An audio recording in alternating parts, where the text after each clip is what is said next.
Morning students. आज हम समास का फिर से रिवीजन करेंगे। एक बार मैंने समास को आप लोगों को सही से बताया है, उसका मैं दोबारा रिवीजन कर रही हूँ। आप लोगों को जो कुछ भी समझ में नहीं आता है तो आप लोग उसे कमेंट करके पूछ सकते हैं, ठीक। जैसे समास का अर्थ क्या होता है? समास का अर्थ होता है संक्षिप्त करना। संक्षिप्त करना मतलब कम वर्ड में उसको बना देना। जैसे समास का अर्थ है संक्षिप्त करना। जैसे माता और पिता का संक्षिप्त रूप क्या है? माता लिख दिया और डैश करके पिता लिख दिया, तो बीच में जो डैश है वो किसका काम कर रहा है? और का। तो इसके अर्थ में परिवर्तन भी नहीं हुआ ऐसा करने से, और संक्षिप्त भी हो गया, तो उसी को हम समास कहते हैं। समास की परिभाषा क्या है? दो या दो से अधिक शब्दों के योग से बना एक नया शब्द बनाने की प्रक्रिया को समास कहते हैं। दो या दो से अधिक शब्दों को बनाने की योग के प्रक्रिया को हम समास कहते हैं। समास समस्त पद, समास में समस्त पद भी होता है। जो पूर्ण रूप से पूरा हो उसे हम समस्त पद कहते हैं। जैसे शब्दों को जोड़ने या मिलाने के बाद एक नया शब्द बनता है। शब्दों को जोड़ने और मिलाने से एक नया शब्द बनता है जिसे समस्त पद कहते हैं। जैसे राजा का महल, तो राजा का महल जो है यह क्या है? विग्रह हुआ है, लेकिन इसका समस्त क्या है? राजमहल। तो उसमें का छिपा हुआ है, चाहे हम राजमहल कहें चाहे राजा का महल कहें। अगर राजा का महल कहते हैं तो उसमें जो समास का मैंने विग्रह किया है, राजमहल कहते हैं तो वह समस्त पद है, मतलब पूर्ण है। विग्रह क्या है? समस्त पद को फिर से पहले जैसी अवस्था में लाने की क्रिया को विग्रह कहते हैं। समस्त पद को, समस्त पद जो वाक्य पूरा है उसको हम पहले की तरह लाने की जो है क्रिया को समस्त पद विग्रह कहते हैं। जैसे गंगा जल, गंगा जल क्या है? ये समस्त पद है, और अगर उसका मैंने विग्रह कर दिया तो क्या हो गया? गंगा का जल।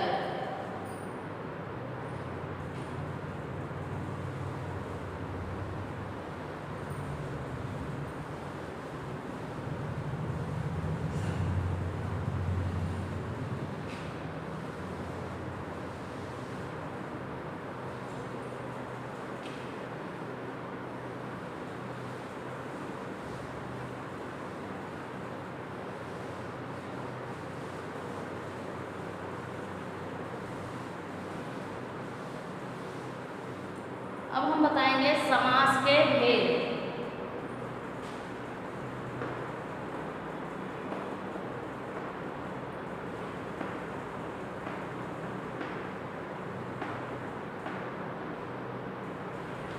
समास के कितने भेद होते हैं? समास के 6 भेद होते हैं।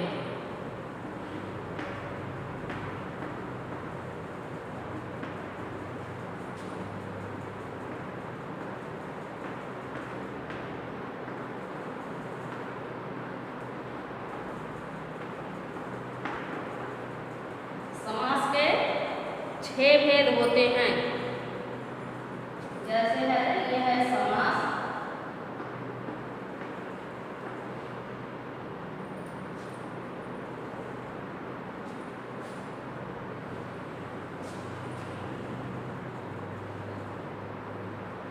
नंबर 1 है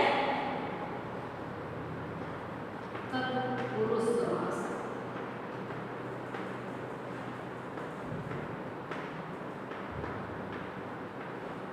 नंबर 2 है अव्ययीभाव समास।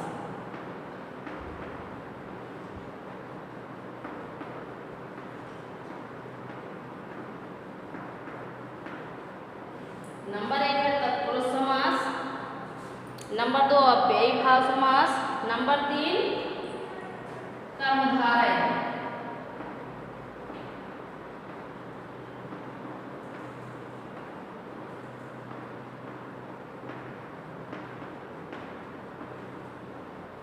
नंबर 4 है बहुव्रीहि समास।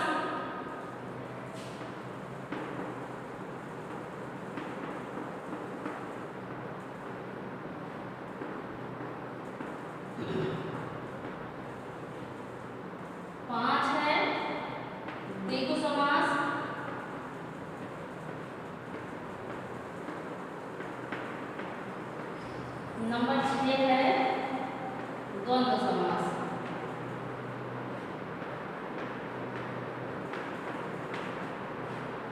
यहाँ पर ये है नंबर 1 पर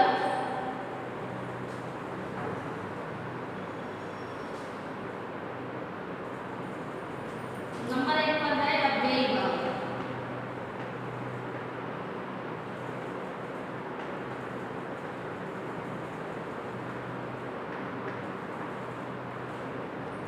दो पर है तत्पुरुष।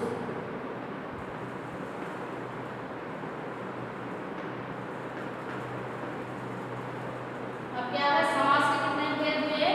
अव्ययी भाव समास, तत्पुरुष समास, कर्मधारय, बहुव्रीहि, द्विगु और द्वंद्व समास। तो अव्ययी भाव समास किसे कहते हैं इसके बारे में हम बताएं। जिस सामासिक शब्द में पहला शब्द प्रधान हो, अव्यय हो या उसके योग से समस्त पद भी अव्यय बन जाए उसे अव्ययी भाव समास कहते हैं। अव्यय मतलब जिसका कोई व्यय न हो और पहला पद प्रधान भी हो, उसे हम अव्ययी भाव, जैसे यथाक्रम, क्रम के अनुसार, यथाशक्ति, शक्ति के अनुसार, प्रतिमास, हर मास, यथा अवसर, अवसर के अनुसार।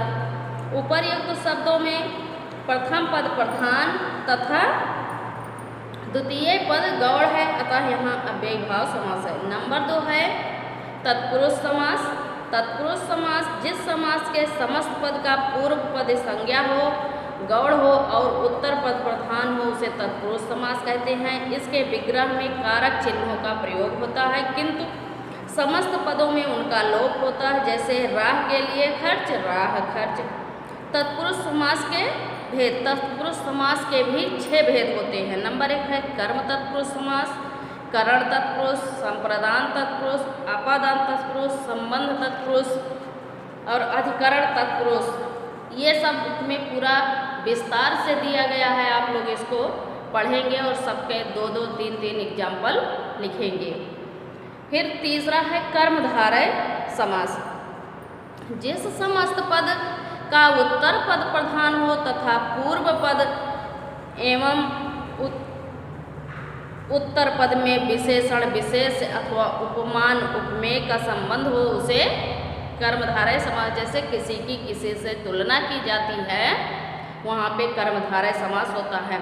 जैसे महात्मा, महात्मा कैसे हैं? आत्मा कैसी है? महान है जो आत्मा। नील गगन, गगन कैसा है? नीला है। पीतांबर, अंबर कैसा है? पीला है। वस्त्र उसके कैसे हैं? पीला। क्या है? ये किसी की विशेषता और विशेष ही बता रहे हैं, इसलिए यहाँ पे कर्मधारय समास है। नंबर 4 है बहुव्रीहि समास। जिस सामासिक पद में दोनों पद प्रधान न हो परंतु समस्त पद किसी और ही अर्थ का वाचक हो उसे बहुव्रीहि समास, मतलब कोई भी समस्त पद, सामासिक पद दोनों न प्रधान हो और वह किसी अदर मतलब दूसरी चीज के लिए बता रहा हो, वहाँ पे बहुव्रीहि समास होगा। जैसे नीलकंठ, नीलाकंठ किसका है? शिव का। मतलब तो क्या है? नीलाकंठ किसका है? शिव का, दूसरे को बता रहा है। फिर दसमुख, दसमुख वाला कौन है? रावण, इसलिए यहाँ पर बहुव्रीहि समास है। अब 5वां है द्विगु समास। जिस समस्त पद का उत्तर पद प्रधान हो तथा पूर्व पद संख्यावाची हो उसे द्विगु समास कहते हैं। यह समूह का द्योतक होता है। इसके पूर्व पद तथा उत्तर पद में विशेषण, विशेष का अंतर होता है। जैसे पंचतत्र, इसमें क्या है? पहला पद संख्यावाची है। चौराहा, 4 रास्ताओं का समूह। दोपहर, 2 पहरों का समाहार, दोपहर। यहाँ पे सब जो है पहला पद संख्यावाची है, इसलिए यहाँ पर द्विगु समास है। नंबर 6 है द्वंद्व समास। द्वंद्व का अर्थ है दोनों।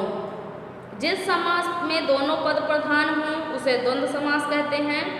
इस समास में शब्दों को मिलाने वाले समुच्चय बोधक अव्यय और तथा एवं वा का लोप हो जाता है। और या और एवं वा का लोप हो जाता है, वहाँ पे द्वंद्व समास होता है। जैसे अन्न जल, बीच में अगर डैश है तो समझिए कि अन्न और जल। सुख दुख, सुख दुख। सुख और दुख, लव कुश, लव और कुश, जिसमें और एवं वा का लोप हो वहाँ पे द्वंद्व समास होता है। अब है कर्मधारय और बहुव्रीहि समास में अंतर। कर्मधारय में समस्त पद का एक पद दूसरे का विशेषण होता है। इसमें शब्दार्थ प्रधान होता है, जैसे त्रिलोचन, तीन लोचन। बहुव्रीहि में विशेषण विशेष का अंतर नहीं होता, अपितु वह समस्त पद ही किसी अन्य संज्ञादि का विशेषण होता है। इसके साथ ही इसमें शब्दार्थ गौड़ होता है और कोई भिन्नार्थ ही प्रधान हो जाता है, जैसे त्रिलोचन, तीन है लोचन, जिसके अर्थात शिव। तो यहाँ पे क्या हो गया, बहुव्रीहि हो गया।